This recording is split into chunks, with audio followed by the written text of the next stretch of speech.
সবাই আমাদের সম্মান করে, এই সম্মান তুমি ধুলাই মিশিয়ে দিও। আমি আমার চাহিদার জন্য সব মান সম্মান ধুলাই মিশাতেও পারি। এখন যদি সোজা আঙুলে ঘি না ওঠে না, তাহলে আঙুলটা বাঁকা করতে হবে, এটাই আর কিছু না। ঠিক আছে, তোমার যা খুশি তুমি তাই করো। ফারহান, হ্যাঁ ফারহান, হ্যাঁ আপা, এদিকে আসো। হ্যাঁ আপা আসতেছি। এই বল। এগুলো সব নিয়ে চলে আসছে। না, কাজ শেষ করলাম। ও আচ্ছা, তুমি এখানে বসো। এরে বসমু। হ্যাঁ বসো। কোন আবার আমারা ভাত চড়াই দেয়া লাগবে, আপনি আবার খাবেন না রাইতে? আর সমস্যা নেই, ভাতটা পরে হবে। এখন আমি যেটা বলতেছি সে কথাটা শুনো। হ্যাঁ বলেন। তোমাকে আমার সাথে কিছু করতে হবে। কি কইতেছেন? হ্যাঁ, যা সত্যি তাই বলতেছি। এখন তুমি কি করবে সেটা বলো। আমি তো প্রথমে আপনার ন্যাংটা দেখতেই করছি, আপনার শরীরের অবস্থা ভালো না, এর জন্য ঘরে আসবে চাই। তাই এগুলাকে ল্যাংটা ড্রেস বলে না, এগুলা বলে মডার্ন ড্রেস। হ্যাঁ বুঝছি বুঝছি, ওই টিকটক নাকি এইগুলো করেন আপনি। যে যুগ জামানা বাড়াইছে না, আমরা গ্রামের মানুষ এগুলা কিছু বুঝি না, ন্যাংটা ডেসি। আর শোনো, তোমার এত কিছু না বুঝলেও চলবে। এখন কি তোমার ইচ্ছা আছে কিনা সেটা বলো। আর যদি আমার পাশে তোমার কাজ করতে চাও, তাহলে আমি যেটা বলবো সেটাই শুনতে হবে।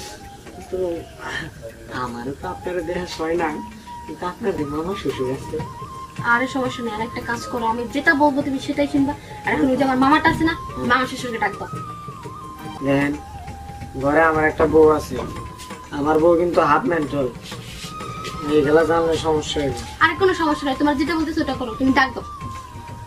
ঠিক আছে, কিন্তু দেখেন কালকে তো জাকিয়া বেতন চাইবে আসবো, ওরে যেন আবার কোন না আপনার লগে এগুলা করছে। আচ্ছা কম না, আচ্ছা কি করে ডাকবেন না? মামা, মামা,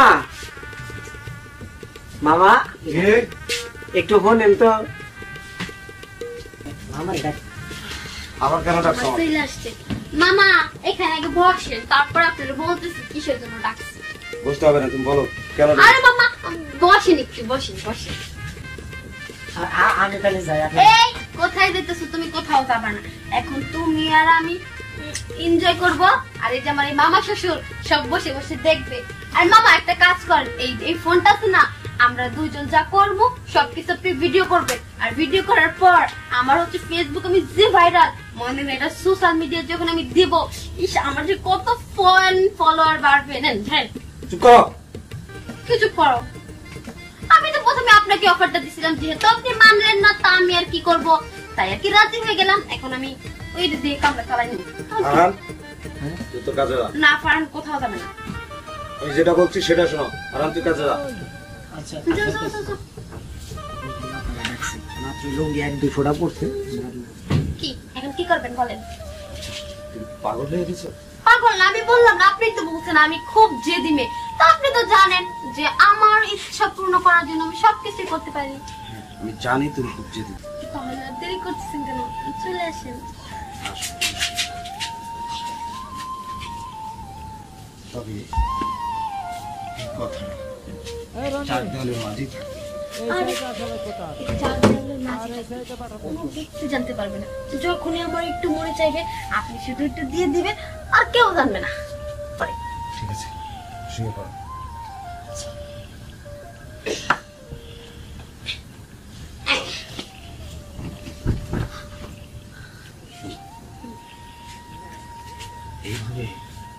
এইভাবে কখনো নিজের চাহিদা পূরণ হয় না, জোর করে হচ্ছে।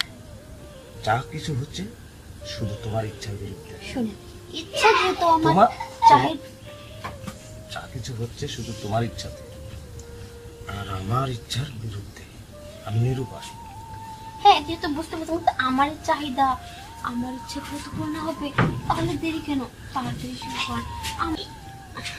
মামা আপনি বুড়ো হলে হইব কি, আপনার জিনিসটা কিন্তু সেই, আর আমি কিন্তু সেই মজা করতেছি। হ মামা দেন। তুমি তো মজা পাবে, কিন্তু আমার মজাও লাগছে না।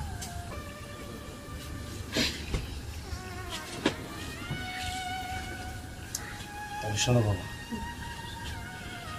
আমি আজই বাড়ি ছেড়ে চলে যাচ্ছি। হয়তো জীবন আর কোনোদিন আমার এই মুখ তুমি দেখতে পারবে না। এসব কি বলতেছেন? তাহলে আমার চাহিদাগুলো কে পূর্ণ করবে? যেমনি খুশি আমি বলি করবো। আমি আগামীকাল ভাগনাতে বাড়িতে আসতে বলতেছি। ভাগনা যদি বাড়িতে থাকে তাহলে তুমি থাকবে, আর যদি ভাগনা বাড়িতে না থাকতে পারে, সে যদি বিজনেস নিয়েই ব্যস্ত থাকে, তাহলে তোমাকে তোমার বাপের বাড়ি পাঠানোর ব্যবস্থা করবে। আসি। হ্যাঁ হ্যাঁ, জান জান, আমার আবার মানুষের অভাব নাই। কিরে মামা কি কই গেল ওইটা, যে এইটাই শেষ দেখা? কিছু তো বুঝতে পারলাম না। আর আমি মামার সাথে কাজটা কি করলাম? আমার তো কাজটা করা ঠিক হয় নাই। মামার যেভাবে হোক মামার আটকাই দেবো। মামা